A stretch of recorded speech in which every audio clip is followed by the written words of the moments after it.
And now, coming to you from the Pensado Media Center, powered by Westlake Pro. Our guest is an accomplished producer and DJ who's going to talk to you about the cloud. Congratulations to the Blackbird Academy. We'll tell you about that. NAMM is coming up. You should be there, and we've got a brand new ITL. You're at the place. It's Pensado's place.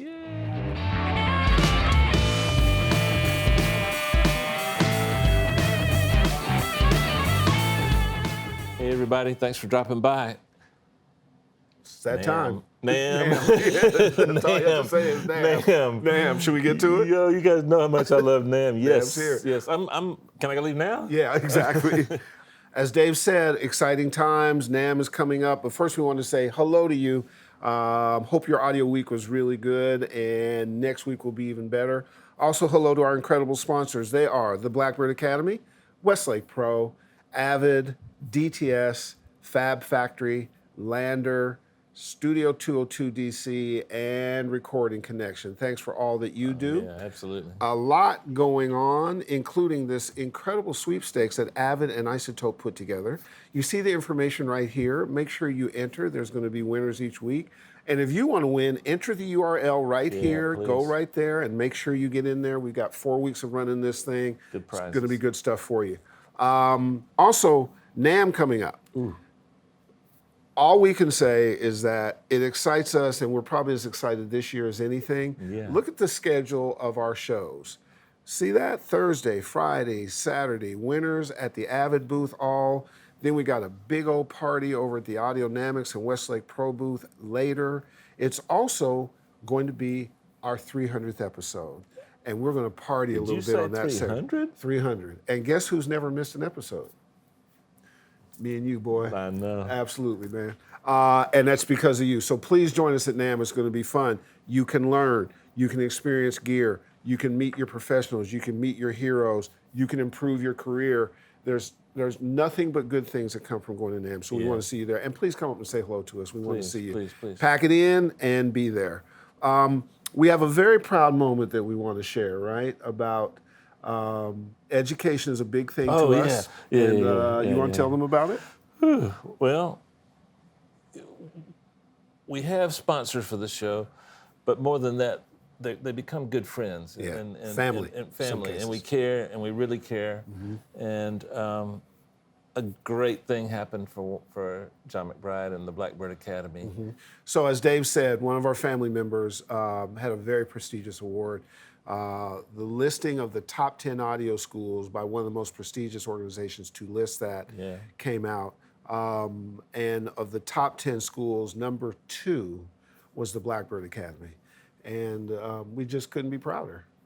It's kind of like we gave birth to a child that we love. I'm surprised and not surprised simultaneously. Absolutely. I mean, because we spent a lot of time there, and that's how we knew it was good. Absolutely.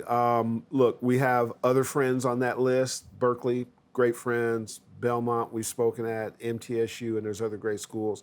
But let's be clear, Blackbird is the only non-4-year school on there. They're 3 years old. And the reason that we tout them so heavily is that their commitment to excellence, meaning that you come out prepared to get a job and an opportunity, is just as good as it's the best 20 seats in audio, I think. I agree. Congratulations, John McBride, Karma Banstra, Kevin Becca, Mark Rubel, and everybody down in Nashville, and all the people who committed to help John build this. Well done. Tip of the cap, right? Yes. Those are our people. Okay, and last but not least, we've got what? An ITL?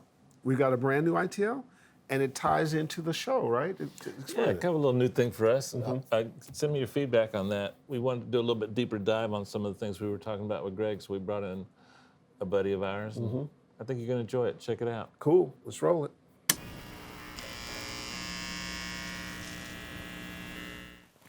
Hey guys, thanks for coming and hanging out with us today. This is kind of a cool thing for me. I'm hanging out with my buddy Greg Stryke Chin and Collier, the cool guy, Spring. And the reason I wanted to hang out with these guys today is I'm a big fan of cloud collaboration and Pro Tools. I'm not at the level these guys are, so we're going to sit down and let them take us through how they use it. We're going to see some actual demonstrations of how they use it. And I think you'll see that this is a really, really, really, really good creative tool. And I also see it as the future of music because the way we're transferring files and dealing with this is pretty archaic. I mean, it's so 2014. We've got to really take it up a notch. So the kind of the story behind this is my last single on Merc Records, really nice big club hit for me, and we're decided to take it to radio. Oh, so good call. In my nativity, I really needed some help on kind of getting the vocals to sit right. So what I wanted to do is I actually asked him if he could help me out with this. And I figured since I'm normally in Miami, he's in Dallas, we weren't going to fly to each other or ship a drive or anything. Let's, I asked him if he could help me out and we could use Cloud Collab for it. So as you can see here, I've got a little portion of the session. Let me remove Ozone, the Isotope here. Love those guys. Thanks for having us here. So I've got the vocal, I've got some MIDI here. I'll just play a little bit of it here. So it's a double vocal, recorded in LA on a 57. Not a great recording, but I really needed to sit differently for the radio mix. So what I'd like to do is I'm going to collaborate with Collier. We've got him there on Skype. But what I'm going to go ahead and do is I'm just going to send him an instrumental of all these MIDI parts here, and I'm going to send him the two the two vocals right here. Are you sending him the instruments that the MIDI is triggering, or are you using stuff he already has? Or you could commit the MIDI too, right? I could commit the MIDI if I wanted to, but I wouldn't trust him. I would send him. I mean, I'm just sending him a bounced, or a committed instrumental. Okay. So to do that, Okay. I'm just going to go ahead and mute these two vocals here, and I'm just going to go ahead and bounce the master, put it back into the session here, into the project. Let's go ahead and just grab this area right here. Commit is my favorite thing that Avid has done in the last 5 years. It's one of mine as well. Man, you so can commit everything, take the project home, working on a laptop. It's just a new world. Yeah, it's pretty crazy. I mean, obviously Freeze was one of the the kind of the biggest feature that people have been asking for, and when we did Freeze, we wanted to really do something extra, and commit is that thing. And for me, I'm not really showing it here, but dragging and dropping an instrument track to an audio track and having it commit. So what I've done here, Dave, I've gone and made an instrumental here, and I've already shared them. So in my collab, I've opened up a new project, which is just an online session, right? So I've already shared these. This is the share button here on these 3 tracks. So I've got an instrumental and the 2 dry vocals. So what I'm going to go ahead and do now, I'm going to add Collier to this project. So there it is. And I can actually now find his name here. Let me go back a little bit, Greg, because a person just starting out might not understand exactly what you just did. Sure. You took a MIDI track, you ran it through a MIDI instrument, and you committed it and created a stereo track of that without hitting play, record, or anything. Right. Commit will actually take your MIDI file, send it to the product, and without you hitting record real time will see, because that's the future, and they did it real fast, so you might have missed that. I think that's an amazing feature. Yeah, you're absolutely right. And sorry if I skipped over that a little bit because I'm so used to it now. Yeah, no. But yeah, it is one of those things that really kind of helps to help you traverse the path of whatever you're trying to do. So instead of me having to bounce each one of these things separately in real time or whatever, I can actually now commit a series of tracks. I mean, if I have everything running to one auxiliary, and in this case, everything running to the master, and I can just send that right back up to Collier. So yeah, that's what you're seeing up here is the instrumental. We're doing this in real time. We're not faking this. So if you take a look here, this is what we call our artist chat window. I've got some projects here that I've been working on, and I've actually now invited Collier to the project. So Collier, on your end, you should have gotten that notification. And I did. I see it now, and I'm going to join right now. When did you see Collier to know that you were received an information from Greg? Yes. So now I have the same artist chat window up in Pro Tools. And now I see all the information, and now I can actually go and open that project. Okay. Do you hear anything audible when it comes in, or a warning? No, it's just data that says, "Hey, you've just joined this project." And now and to be simple, Pro Tools session. If you use Pro Tools, you know what a Pro Tools session is. Yeah. A Pro Tools project is a session that lives in the cloud. That's the only difference. So he's added me to the project, and now I'm going to open that project like I would a session in Pro Tools. And there it is. And basically, it's everything that he's shared with me has shown up. I've got tempo, markers, tracks. I'll say I see 2 vocal tracks and the down mixed instrumental track. So I've got the 3 tracks that he sent me already. They showed up, the time code, the MIDI tempo, the outputs, everything is perfect, and I can actually push play. And there it is. Oh, wow. So I've got it. This is real time. This is no fake and bake. We're doing this. So Greg for real. can choose what he sends you, right? Exactly. So I don't have to send him the entire thing. Yeah. So he's not encumbered with the entire thing. I know you've got some iffy stuff you keep in a the little session. bit, you know how it is. Yeah. So, and actually what we're looking at here, right to the left of my Skype window there, is our artist chat window. So I can actually, talk. Obviously, if you've got Skype up, I can talk to him in real time. But if we're not using Skype, I can actually just type some stuff out to him. And if I have this window closed, and actually how he got the notification was, when you've got a project open or if you're in project mode, you get a UI specifically for Cloud Collab. So he got a green notification on this bubble here, letting him know that he's got some stuff to take a look at. So Collier's now got the project, and he's over there working on getting those vocals nice and tight. So he's gonna EQ the vocals, compress them, put some effects on them. I don't know what he's gonna do, but it's it's gonna be good. So it looks like Collier's sent us a message here. And you can see that it's now highlighted green, letting me know I've got a notification. So if I click that, it's going to come right back up to my artist chat window, and he's letting us check out the cloud. So right up here, now that we got Collier's message, I've got a couple of buttons here. So I've got my upload button, download new changes on tracks that already exist in the project, and this one here is now download all shared tracks. So if I go ahead and click that. Now this is going to start populating with some stuff that Collier's done. Perfect. He did some automation? Yep, he's got some automation. Collier, I think what are you on, an S6 or an S3 over there? I got an S3 with the dock down here, yeah. My S6 is out on loan today. Okay. So Collier, I can see here that, you've recolored the vocal, you've split it up a little bit, you've got some fades, and I can see that, if I'm going to point it out to Dave here and everybody here watching, is that the clip effects are the blue ones, because I can actually see that the notification in the clip is there. So the blue ones are the clip effects, correct? Yeah, I colored those blue just to show you. But yeah, if you just click on them and pull down the clip effects editor window, you can actually see the EQ change. So those are kind of like you said, kind of like a telephony type vocal. Yeah, just real nasally. All right, so Collier, so I've got the clip effects, and we see some automation here. We're gonna give it a quick listen. Yeah. Give it a couple of bars before the clip effects section. You'll see and hear the change. You got it. All right, we're gonna give it a listen. Here goes. And I feel your body in my arms, in my arms. Loving you has been the easy part. Thinking about you like I'm getting paid for it. You got me spinning like records on turntables, turning me on. Nice. Collier, how many points am I going to have to give you for this?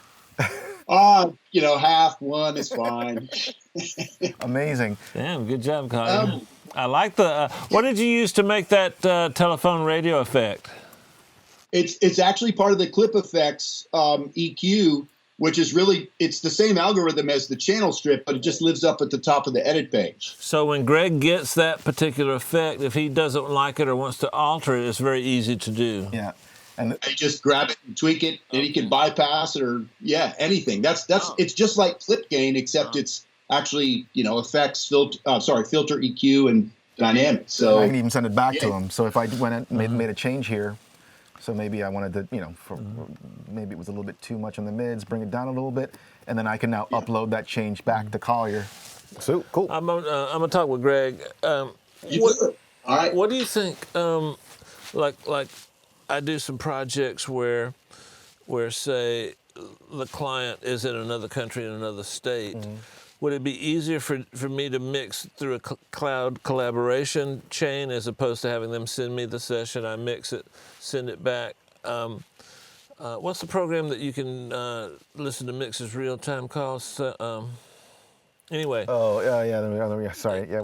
Is the timing and the speed and the of collaboration or good enough where I can do real time changes? So you can do real-time changes. So if you're doing stuff like, just like changing plugins or adding plugins and stuff, that metadata, I mean, that's really a lot of that's metadata based. So it's really quick Well, back and forth. yeah. Now, when you start talking about sending stuff up with audio wave information, obviously that's going to take a little bit longer. Yeah. Well, if I collaborate with somebody in another state, the audio's already on the cloud.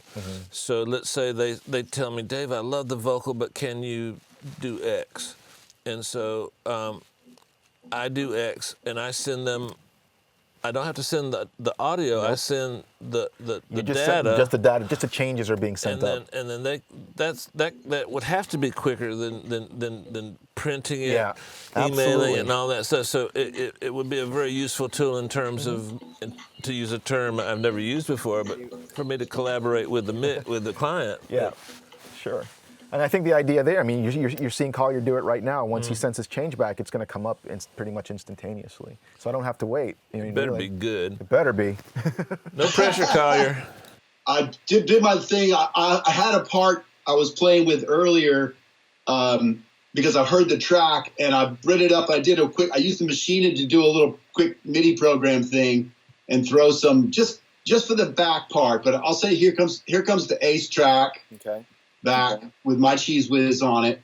And then I'm going to send you these other 3 little simple tracks that you can either laugh at and throw away or add to it.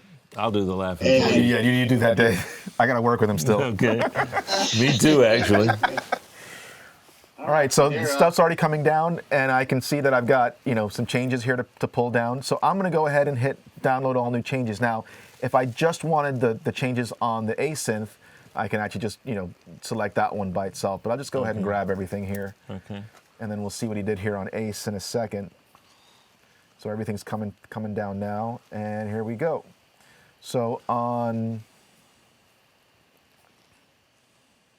right, so they're the new Machina parts. And let me go ahead and grab the Ace change. I think that came through separate. There it is. So he's got a delay that he's added on the Ace synth here. Nice. In and out, that'd be cool. Oh, and he's got the isotope dynamic delay. Awesome. He's the only guy in town that figured it out. It would be Collier. It's the most amazing thing I've ever used. I just can't see the numbers. Collier, I love it. It's a weird delay because there's no presets. You got to start from scratch. Yeah. And it's kind of challenging because some of the feedback and some of the way you deal with the filters is very different. It's like I said, it's sort of got it's dust on the window. But I've got 8 presets. I'll send you 8 presets. I do have 8 presets. I'll send them to you. There you go. Nice. Collier, I'm digging it.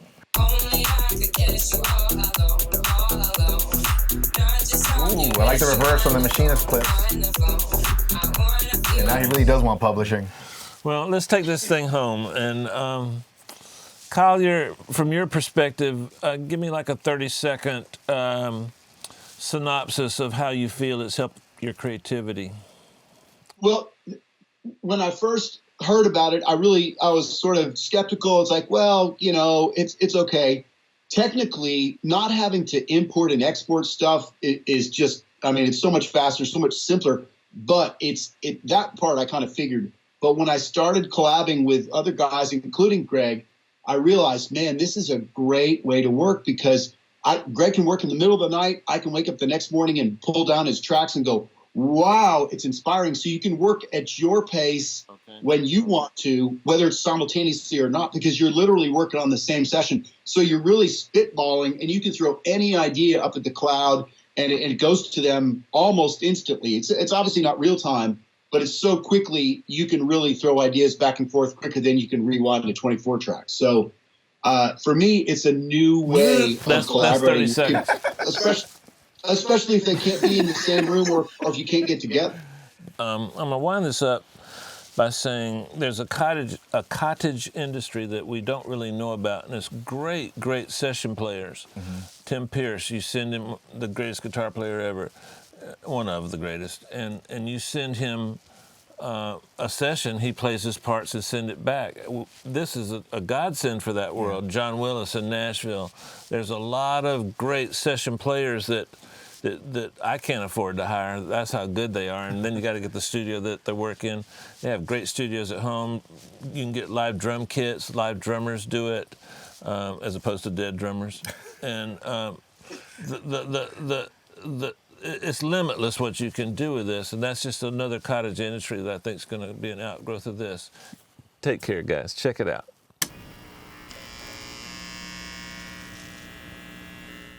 Our guest out of Miami is a producer, a DJ, a foodie, a chef, a musician, a really talented guy.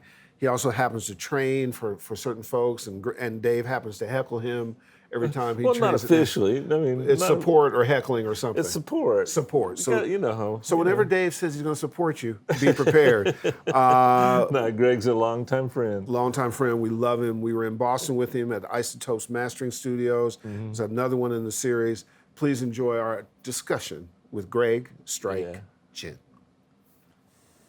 Hey guys, back in December we were in Boston at the Isotope headquarters. We're in their mastering suite. What a great place to be. You've seen some of our other shows from here. We really anticipate this one. We share DNA with this guy. Beyond his incredible background, he's also an incredible teacher that you can actually come see in a couple weeks at NAMM in Anaheim. Please welcome to the desk Miami's own Greg Stryke Chin. Thank you guys so much for having me. A little bit of history. When we appear at NAMM Live, we appear at the Avid booth, and we have, actually this year we're going to have some really cool guests, but we always have cool guests. And Greg, which we will talk about, is a trainer, and he teaches. He's got incredible capacity with some of the software technology with Avid and other things. He's got a very varied background, which you're going to hear about. But he also has this yearly ritual in which Dave just heckles the hell out of him. Yeah.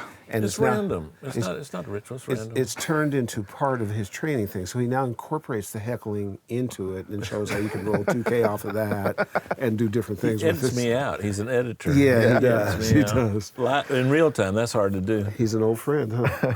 Yeah. I'm sensitive about the word old, Herb, but he's a longtime friend. Longtime friend, absolutely. Fire away. So, are you still doing a lot of or a lot of? It's more the buttons, but it's definitely live and still DJing a ton. Yeah. Is it still impressive live, or is it more? It seems like they people are liking that now more than ever. Yeah, I guess Chongo obviously would know that too. Yeah, vinyl sales are definitely up. Yeah, Chongo definitely would. Really great DJ as well. It's been cool to see what's been happening on that end. I mean, for me, DJing has really become more of a live performance thing. Yeah. So I'm really incorporating a lot more of what I do in the studio in the booth or on the stage. Are you really? Yeah. And then, do you then have to then translate that into an element that then it's one thing about the music and affecting the crowd, but there's a performance component to it as well too, right? You have to be cognizant of both. Sure, absolutely. I mean, it's the same for me. It's DJing and playing with the controllers and doing that. It really is playing an instrument or several instruments. So the performance aspect for me has always been a part of the show, so to speak, no pun intended. It should be that way. Well, it has to be. I mean, I've always felt, tell me if you disagree with this, I've always felt there's a number of fascinating things to learn from the EDM, dance, techno, whatever the moniker is. And it reverses the algorithm in that the crowd is oftentimes the show. And the DJ is a maestro, almost somebody sort of with a baton. Psychologist. And so he has got all those components. You have to be a psychologist. You have to, the power of a drop, being able to read a crowd and what's going on, what kind of visual elements you utilize, the lighting, the environment. Is all that, am I close? All that's, no, it's not close. You're on the money. And I think I've met a lot of really talented DJs who are great at putting music together. But when it's just that and you're not really considering the audience, because that is the most essential part I would say even more than the music. No question. To the entire experience. You really have got to be, when you walk into that club or that stadium or wherever it is, you've got to be thinking about who you're presenting to, because it really is, it's a group effort. It's, I'm one part, and then that's another part of the whole thing. And you've got to be able to communicate with that immediately. And the environment's different. An environment that's a nightclub is different than a festival where there's 50,000 people or 100,000 people, correct? It is, but I treat it the same. Is that right? I treat it the same. Got you. So you get the same motivation, you get the same result from utilizing the same techniques. Got it. That makes sense. What's your favorite tempo right now? 128? 123. 120. Oh, old school. 123. I mean, when you first knew me earlier in my career, I was in the 130s. 130s, almost to 140. Well, that's Luke. I mean, that's like, yeah, right. That's like so over time, things Luke, change. Luke Campbell Herm. Yeah, yeah, Mr. Luke to me. Yeah, over time, things change, and I got a little older. But the way I produce, the way I like to kind of run grooves changed as well. As I got a little bit more involved in really in engineering and really becoming a student of that, I wanted to hear things breathe a little bit more. And for me, tempo, that meant the tempo had to come down a little bit for some of that stuff to breathe. And Do you stay at one if you're on for like hour and a half? You don't stay at one tempo though, do you? No. You start slower and build up to 123. I try to. It really depends on how much time I've got. Typically, it's going to be a 2-hour set. If it's a guest set, if I can get more time, What does a guest set mean? That means I'm coming into a club. There's probably a resident we're DJ talking who's club, normally right, there, okay. so I'm going to get the main 2 hours of the night. Right. So I've really got to go off of what they've done. What they've kind of set up for me. Right, absolutely. If they know me well, they kind of know where to go. What percentage of the songs that you play were pre-planned, and what are spontaneous to match the crowd and the vibe and that particular group of people? So I never pre-plan a set. I always have an idea of there are a few records or a few songs I would definitely like to play, and sometimes there's an expectation that I'm going to play this song or that one. Trick question. So if you just played a song in F sharp, what key would you follow it in other than F sharp? I don't think. So oddly enough, even though I'm a musician, I never think in terms of keys. Is You that don't. right? I don't. So how? Tempo? So it doesn't matter. Feel. Doesn't matter. So one of the great things about the way I play is that I can actually, if a song that, let's say I'm in F sharp and the next thing I'm playing is in A minor, I'll find a way to transition it without the keys clashing. You're never going to hear that F sharp over that A minor. Right. So I'll do something to transition into it, usually rhythmically, so I can get there. So use a third. I'm sorry. Oh, no, go you use a third piece of music Third, without fourth, any or harmonic fifth. content. Whatever Yeah. you need. Scratch, do something. Well, yeah, I don't do much scratching. I've never been a great scratcher, but yeah, I'll do some looping, some effects, and there's usually at least three. Usually when I'm playing it, usually at least three things going on at one time, minimal. Do you use any special headgear like a marshmallow or a mouse head? No, I think that's all taken. So it's just what you see here. We should invent something. He is the godfather of techno. What if he just threw full cans of Diet Coke at people? Oh, that'd be cool. Well, it would cause there would be news cycles to follow. He killed 4 people. And Well, P.T. Barnum said, as long as they're talking about you, if they're not talking about you, then Stryke would have a whole different meaning. Exactly. All right. So, how does a classical pianist make that? Well, let's go back. Classical pianist, also a chef that started early in his life, or is this the through line to this? The thing as we've gotten to know you, I've known you for a while, is that there's just sort of boundless creativity that comes out in different ways. That's very And kind. Does energy, it too. come from the same creative place, like you're cooking? So what you don't know is we had when we recorded this back in December, the night before we had dinner at a place called the Smokehouse, and we had a meal called the Pitmaster that the kitchen staff just sort of started crying, and the waiter said, whenever we do this, it's a full on like the kid. So you get every side in the restaurant and a piece of every meat in the restaurant, and this menu is really big, and we had a table of 10, and there was a lot of discussion amongst those who were cooks, the owner of Isotope's wife, has a spice shop. Which is amazing. You went. I went this morning. Yeah. Amazing. So what we found was there was a correlation, and Dave, your wife is an amazing cook, and you're a foodie, and we are Chongor's just food-esque.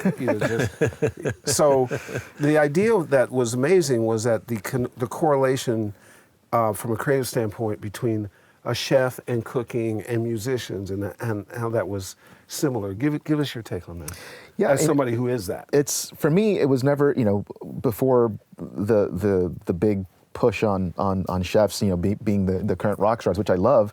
Yeah. I'd always been cooking. I'm half Chinese, grew up in Jamaica, born and raised, and my grandmother, my dad's mom, saw that I had an interest in what she was doing in the kitchen, aside from just eating it.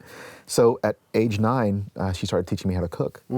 And I immediately felt a connection, a creative connection to it. So, I could always taste my grandmother's love in everything she prepared. Right. And I always found that really interesting. And I always likened that to music, the way when I would play something or play for my mom, for instance. I always tried to put a lot of love when I played for her or whoever else. And I felt that in my grandmother's food specifically. And I wanted to kind of see what that was. When I started learning how to cook, she wasn't a musician, and she liked music and everything. I actually don't have a lot of musical people in my family, but I felt that same connection that I felt when I first really got keyed into music when I was 4 or 3 rather. So that just kind of followed through. So as I got older and had the being fortunate to be able to travel and start learning and experiencing new cultures. Yeah. For me, being this really weird, socially anxious kind of guy, who's not good at talking to people. For me, food was the way I would was my gateway to learning these new cultures. And then having a great meal and then going out and DJing for the people in that place. People. So it was great, and I've always found a correlation between the two. And now. I was telling you last night that we've got DJ friends who we like to cook. We've got chef friends who want to learn how to DJ and produce music. Absolutely. And it all comes from the same place. It all comes from a very genuine, creative spot. You find a way to balance all these things seamlessly. Give us a sense of where Avid is with the crowd and the collaborative nature of what the software is now, and so on and so forth. What's your take? Sure. We've spent so much time over the last couple of years really kind of transitioning the business side of what we've been doing. Now we've got the subscription for Pro Tools, and a lot of what we want to do is really help the users who are out there feel a good sense of a collaborative spirit. So cloud collaboration is a huge part of that. Yeah. Artist community is a big part of that. We're still turning the screws on some of this stuff. We've got a lot of work that we're doing to continue improving on this. Yep. But it's a really, really important part of what we want to do. And a lot of that comes from the fact, again, that a lot of the guys who are the coders and the guys that are doing the hard work, they're musicians themselves. So a lot of the questions we ask ourselves is, what is it that we need as creative people to get the job done? So I think over the next year, we'll definitely be making some announcements at NAMM. Okay. This year, I think a lot of the focus is going to be partially on how do we improve on that collaborative spirit for our users, for our community to be able to feel. That they continue to live in this kind of collaborative, creative space. Do you think the next step, not with just Avid, but in the world, that's kind of a baby step towards the participation by the audience in the music creation process early on? So in other words, not just collaborating with another person, but collaborating with the world might be the next step in terms of how we present what we do for a living to the world. I see this as the first baby step towards that. I don't see music as being one person in a whole anymore. No, that's over. Because the cloud will be the new radio station. Sure, absolutely. I definitely agree with that. Yeah. Well, it's anathema to the process, I think. I think that you're going to be more inspired, learn different things, get challenged, as the case may be, just by... I'm sorry. Just by, oh, it's okay. But the idea that you can share, and share with people you know, share with people you don't know, you might just meet somebody in a club and go, hey, we can do this, we can hook up, and all of a sudden, bringing the whole world together to be able to learn from each other is just, we live in a sharing economy. Yeah. And a sharing economy has to extend to your tools. And, we Uber every place. And you can Uber food, and you can, what you do with subscription stuff and all the different things we have, all the apps we do, we fly, we do things as a group and do it online. And so the music has got to go there and do that. And I just think, in some cases, let me ask you both a question, because I like talking to smarter people than me. I think obviously we're in music, but we're making digital content that for us is music infused, and it's because of our love and our passion. But we have to think about what all it can be, because it's music sort of plus. And when you think of it that way, you think about the other things you can do. Way to say it. Does that make sense? Yeah, Does that make any especially the sense? plus. Yeah, sure. How does that inform? Does that inform you as a musician, or as a teacher, or as all of it? I think all of it, specifically as a musician, I tend to not think about anything. This might sound, I really am genuine about this. I don't mean it to sound canned or whatever. My musicianship really tends to be 100% creative first. Like there was a moment in my career where I was thinking about the delivery of whatever the content was, and I hated it. I really started. Not who you are. I really started to dislike that. So I was able to find my way back to my core. Yeah. Now that doesn't mean that I don't think about Sure, that. of course. When everything is said and done, at that point. You got a baby daughter. Well, yeah, there's that. Yeah. Yeah. Her college is not going to be cheap, or Yes, indeed. diapers cost money. But Yes, indeed. I start thinking about the delivery of that content, where it can fit, where it can go. If it's a video game, if it's traditional label or whatever it might be. Yeah. And then start approaching it that way. But for me, I kind of like to stick to the creative core when I'm doing that, and then Love that. Part of why Avid for us has been such a cool partner is they're open about where they're trying to go and how can we get there together. Some companies know better, some are, but Avid has a sort of big purview, and they're trying to continue to get this tool that's become so seminal to morph into this big purview and have it keep changing. And so, they've been supportive of us, but beyond being supportive of us, we're supportive of that, and it's something Dave uses.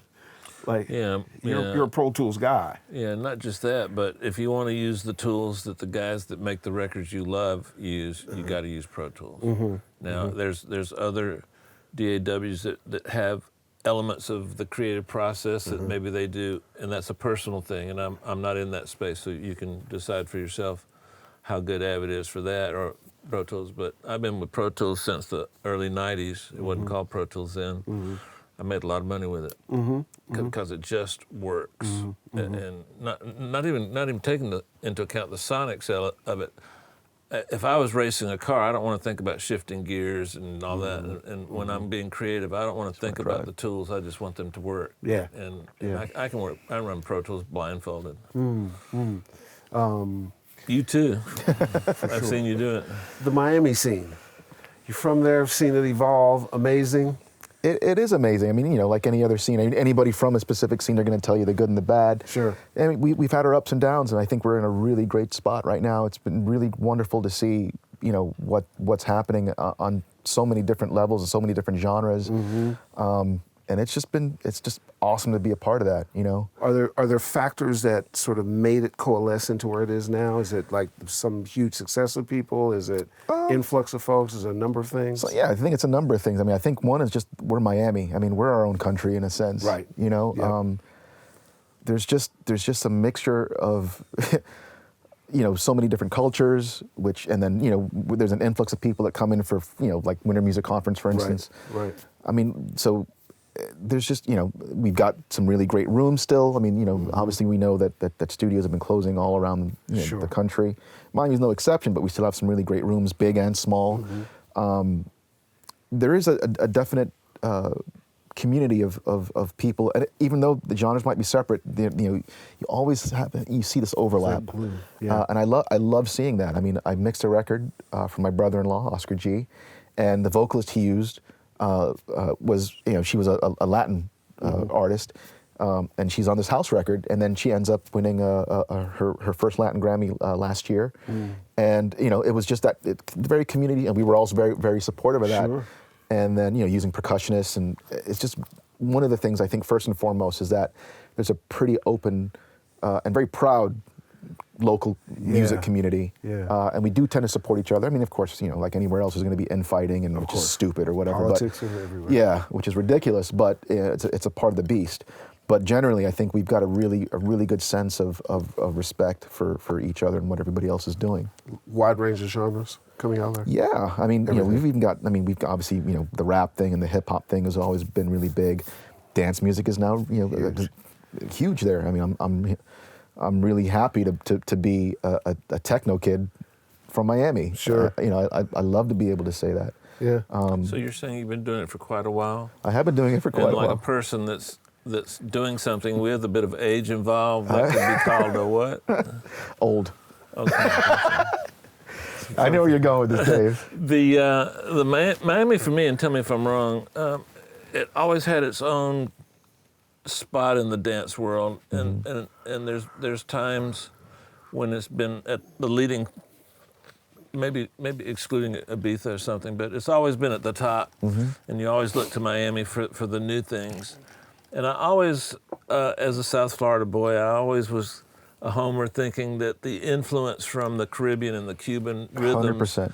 gave Miami a uniqueness to their sound, whether it's Betty Wright doing Clean Up Woman or Pitbull or whatever. That infusion, when you mentioned the diversity there, that infusion of those rhythms, whether it be soca or anything else, is what gave Miami its freshness and gave it 100%. its unique place in the world, a place where, I've said this a million times, whenever I get stumped and feel like my creativity is getting low, I'll put on some stuff from Miami, dance music in particular, but mostly from Miami, and then I just rip off ideas and incorporate that. I let them ferment, so I do So that makes them repurpose yours them. if you ferment them long enough. 100%. Gotcha. Anything over 20 minutes of fermentation makes it yours.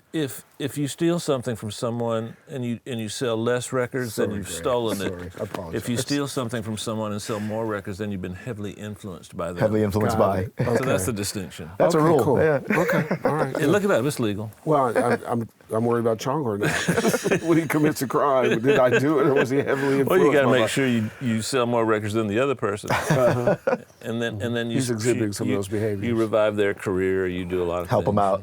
out. So the future, again, NAMM's coming up. I think it's January 19th through the 22nd or something That's like that. Come see us.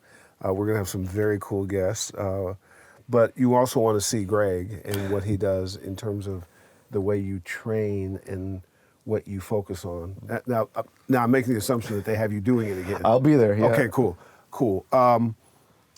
As you look at the dance scene, where is it in its sort of health stage? I saw some things today that I read about when we taped the show about has the bubble popped? I think, and this was taped back in December. They had canceled EDC in New York, and they were trying to send people to. So I see it as sort of evolving.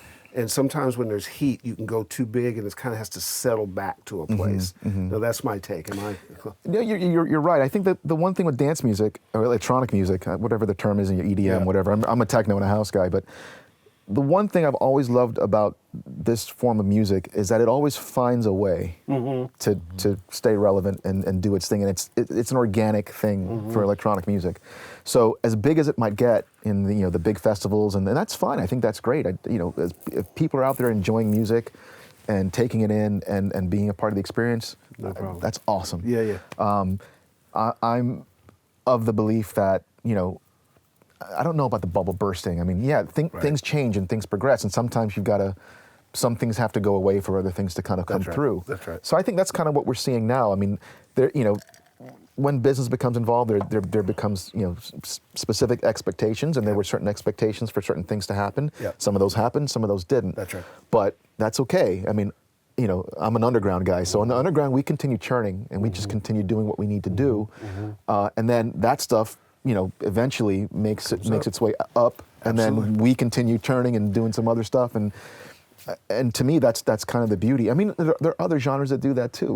We didn't make that up. Oh, no. I was going to say that's just part of business. Yeah. And in the EDM world, to just to use a phrase that's used, the upper end was supercharged. And while you guys have been underground just doing your thing, it's not surprising that it would level off a bit and just find a healthier place to the whole thing. Because I think I had to come to this because I was trying to fight my old man back in the day what the music business thing was, which we have a tendency to do sometimes, and realize you can't take a group of people who grow up on technology and ask them not to utilize technology in the music they listen to. Their reaction to it is just the same as we used to react to rock and roll. It's their rock and roll, but they get to perform it, and they live it in a culture and a lifestyle and in clothing and all that kind of stuff. I have a stepdaughter who, at her age, why she's buying furry coats with ears on them and wearing boots and shit. I'm just like, did I screw up as a parent? And I realized I didn't. It's just part of the culture. But I had to come to that. Chongar actually helped me come to that. Even when you wear coats, fur coats with got rabbit on right ears? now. Yeah, I'm rocking it right now. Okay, absolutely. You look cute. You look cute in it. That's true. Yeah. Tell me if you agree with this. Music has always had a tenuous at best relationship with the mainstream, and let's call the mainstream for the sake of this radio. And so when you look at early house music, particularly out of Chicago, it flirted with radio, but it really didn't want radio. Then Donna Summer comes along, then she sell out, and then you get the punk movement. They hated everything traditional. And then the Clash gets a hit single. They're no longer valid, and part of what EDM is going through now is that same thing. Absolutely. The charts would give them 1 or 2 4 on the floors a year, like Cher and that sort of stuff. And now they're a big presence in the pop world, radio world, and so that's created a divide in the community where, like Dead Mouse is like, you shouldn't do that, and then other guys are, why not? Why can I make money and be on radio? Right. And so when that gets solved and smooths out and gets absorbed into the process, I think we're going to see a big explosion. You know who the of example dance of that music. is? And I want to get your opinion. I don't know if that's true or not. I made all that up. I actually think there's a lot of elements of truth in that. The group that I currently use, because what I saw, to your point, I want to get Greg's point of view, was that there was a push to make songs now that worked on the radio, that had Wake Me Up structure. was a big song. But look at the success of the Chainsmokers. Yeah. I knew you were going to go there. Yeah, right? Am I close? I mean, the notion that, I want to get your take on it, the notion that you can be authentic to the space, keep your cool vibe, but still structure a song that works, have that success at that level, but it doesn't mean not going and getting in front of 100,000 people and doing your thing, and finding that balance. That's kind of the way leaders and visionaries do. So what I like is that when I see groups break through to that, as somebody who likes you and I like the craftsmanship of songs and pop songs and stuff like that. We don't see. I'm a child of radio. And so, but when they hit it, it's like, oh my God, this feels good. Yeah. And I get to experience where you live and where Chongar lives and where Tyler lives in a way that I also can inculcate the things that are important to me, and then somebody pays attention to it. Which now, I mean, I hate to admit this. This is a victory for Chongar. Okay, I'm just going to tell you right now. I get to be here for this? Yeah, you do. In case they can't see him, rabbit ears. Just standing up. So in my car, I listen to satellite radio a lot, and so I'll go to the Groove, which is sort of 90. It's just groovy stuff. And BPM. Next to it, when Chongar takes my car, my satellite radio station has changed to BPM. And the volume is at Mach 80. So I'll get in, have a slight heart attack as soon as I turn on my car, and then go, well, so it's been this clash of the titans. So when he's riding with me, he's listening to Babyface and stuff, and he's being pleasant about it, but I know it's just driving him crazy. But now when he's not riding with me, I slipped it to BPM. And I'm You heard it here. You heard it here first. I need a drop. You know what I'm like? Or when I get in his car, and he's got really good taste at it, and oftentimes, interestingly enough, that's the music that informs what I do with Pensado Awards. I'll sort of go, so here's what it means. You, through the course of who you are as a creative person, sit on the edge of a lot of different things, and I think that you enjoy living on the edge, and it informs that creativity. Isn't that a great thing to be able to do? It's a beautiful thing. It's amazing. It wasn't by design, by the way. Sure, It was, sure. You know, it kind of just happened, kind of organically. But yeah, it's a beautiful, scary, awesome place to be, and you know, there's a lot of responsibility there, but there's also a lot of being able to see all this kind of, you know, the landscape of all of that, and how that one thing might inform the other, or you know, it's just it is very it's more than interesting. I feel very lucky to be able to. So do that. for our audience, because when Dave was coming up as a mixer, I saw him do that. He did things that people didn't do ordinarily. He would share information. He would do stuff. He did all the kind of sacrosanct rule breaking that you need to do. You're doing the same thing. For our audience, which is most important, take that chance. I'm not saying take the risk. I'm saying take the learning lesson. I'll say it. Take the risk. Take the risk. Then hell, Dave said it. But the idea that you can step out, because one of the things that we do, you guys both tell me if you feel this is correct. We can step out and step back. You using some new technology on your music isn't necessarily going to threaten your rent. Right. You trying to hear something different and see if it influences you, or going to a different show, or trying something else creative, doesn't mean that your credit score gets messed up. So we're talking about mitigated risk. Mitigated risk. To begin with, correct? I would agree. I mean, if I hadn't taken certain risks, like, you know, taking the gig at Digi or Avid, I wouldn't be sitting here right now. Right. Honestly, probably. Right. You know, Right. I mean, This is the biggest moment of your life. Second biggest after kinda child. It's just a sad thing about your life. This is the biggest moment of your life. We got to meet afterwards. We'll talk. You guys can help me out. That'll end up being the biggest moment of my life. Metaphoric here. Right? Yeah, absolutely. Yeah.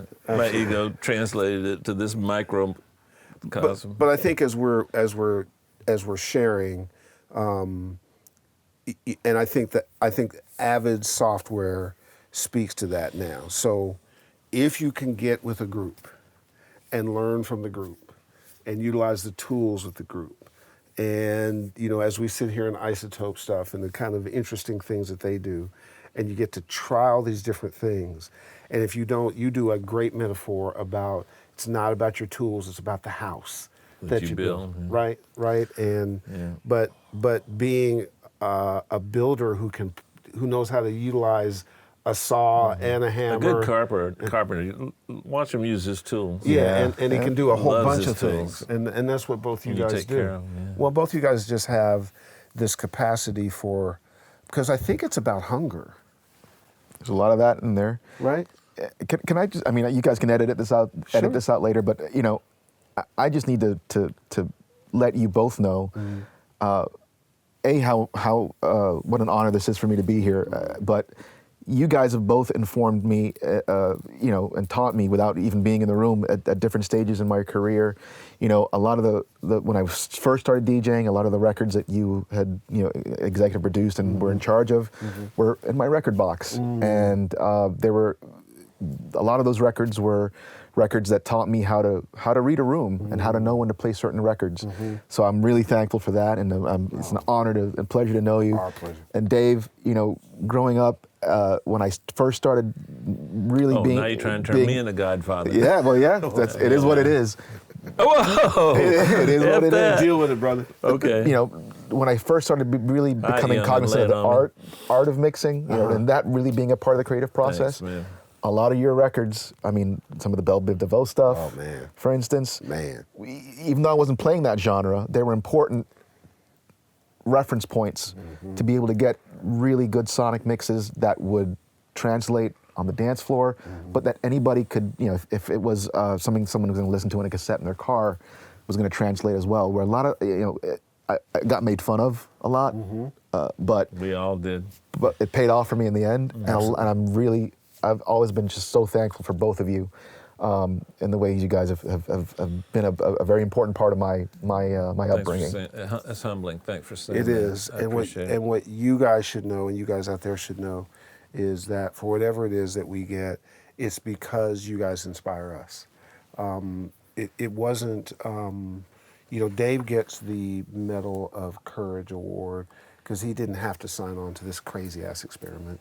He had a vibrant career, was coming back, and he has not skipped a beat about signing on to this crazy train and riding with it. And so I get to sort of honor the spirit of who he is and why this show is what it is, and to co-author it is every week for the last 290 some odd episodes, we sit beside somebody who's incredibly smart, incredibly gifted, incredibly fearless, saying nice things to us only because we don't have the chance to hurry up and tell you that we're inspired because of you. And we're not saying that to be Pollyannish. It really is true. At this point in most people's careers, we're either retired or you fall in love with tomatoes and you're gardening and all that kind of stuff. and we're just out there, vibrant. As we record this, we're sitting at Boston at Isotope and the Innovation Triangle. We're in Cambridge, and what Avid is doing with the crowd, like, we get to live on the edge. So as much as you give it to us, we're giving it straight back. And I'm telling you, come to NAMM. There'll be about a 2-hour block. We'll start at 1 o'clock, and you'll start about 2 or 2:30 once the crowds dissipate. And then Dave will heckle about 2:48. 247. 247, Yeah, 248, somewhere in there. I'm not going to heckle anymore. I'm going to retire that. Yeah, Dave, it's impossible. You're not going to do that. What am I going to do if you don't do that? Yeah, man, it won't be the same No, thing. I'll just insult him. Oh, okay, got you. You're going to go farther. Deal. Yeah. Yeah, well, that's living on the edge. I did a session in Atlanta where, anyway, I was the sound man, but it was a punk rock group that had just come over from England, and I brought ripe rotten fruit, and that worked well for me. So I think that's the next phase. Can I Take it up a notch. Can I issue one challenge before you take us home? And organic. Okay, yeah, it's got to be organic. I think to respect who Greg is, to respect the folks who brought us in here in Avid, can you get together with Collier or somebody from Avid and use the cloud collaborative thing to create some insults? Oh yeah. Okay, and then we'll utilize those insults during the thing. So we're going to show how to use the Avid tool, and it works for music like incredibly. Watch it now. I can collaborate on one of his tracks and give you a seizure. That's how good I am. There it is. So stay tuned. Now you got to go to Now you got to go. Incredible. But you know what, Herb? Yes, sir. And Greg, I'm sitting here thinking, and I know Avid's already thought about this, but what a great teaching tool. Can you think about an Indaba contest where they just mix the vocal and collab and I'm sure that everybody's thought of that. Well, again, that's one of the things where there was no blueprint. And earlier this year, I started using cloud collaboration specifically to be able to reach out to my students when they're home all over the place. Yep. And we're able to take a look at some of what they're doing, make some adjustments right there. And it's kind of like having a great tool. one-on-one. And that's a great idea. Greg Stryke Chin has been our guest. Dave, take us home. I'm going to do something a little different. You guys, and I appreciate you being with us for all those 290 episodes. And there's some websites I always talk about where I get information and knowledge. And when it comes to editing, I always go to Greg's videos because, and I don't do this myself with my Into the Layers, but I hate long tutorials. I just fast forward to the information I need, listen to it, and go. I never fast forward his videos because he's really good at. Okay, you want to do this? Use R. You want to do this? Use T. And then you just move on. love that. And then his concepts of subtractive editing are brilliant, and using editing tools as arrangement tools, and He's a bad boy. that's improved my mixing, and those are skills that you need to adopt. And if you decide you're going to put something online, you have to go to his videos because there's not many that I can just not hit the fast forward button, including my own. So I'm trying to get better at that too. He's the man. Check him out. We'll see you at NAMM. Get in the sweepstakes. Peace.